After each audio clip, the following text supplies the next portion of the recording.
هو احنا مين عيننا قاضي على بعض؟ مين عيننا ان احنا نقول مين هيروح النار ومين هيروح الجنه؟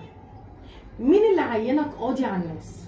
مين اللي قالك ان احكم على الناس ان ده وحش هيروح النار وده صالح ده ما بيسيبش المسجد؟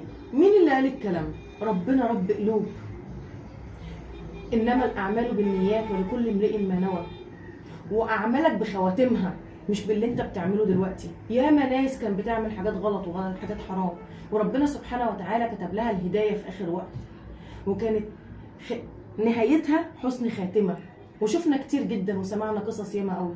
مين اللي قال ان طاعتي اللي ربنا سبحانه وتعالى الهمني بيها هو اللي الهمني بيها، ان انا امني بيها على الناس وان انا اتكبر بيها على الناس وان انا احسس الناس ان انا احسن منها؟ مين اللي قال الكلام ده؟ ربنا رب قلوب.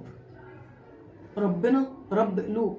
احنا ربنا خلقنا نعبده مش نحكم على بعض. مين اللي قال ان احكم على الانسان ده وحش اوعى تكلمه؟ طب ما تحاول تجيبه ليك، حاول تقربه لسكه ربنا. بس للاسف الشديد احنا مش كلنا بنعمل كده. للاسف الشديد مفيش جوانا الحته الحلوه اللي ممكن ان انا صاحب البني ادم ده واخده للطريق السليم. احنا بنحكم على بعض ليه؟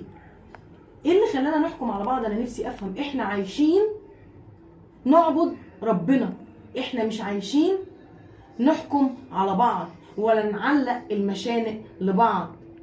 يا ريت حاسبوا نفسيكم قبل ما تحاسبوا غيركم. يا ريت البني ادم يحاسب نفسه قبل ما يحاسب غيره. حاسبوا نفسيكم قبل ما تحاسبوا غيركم.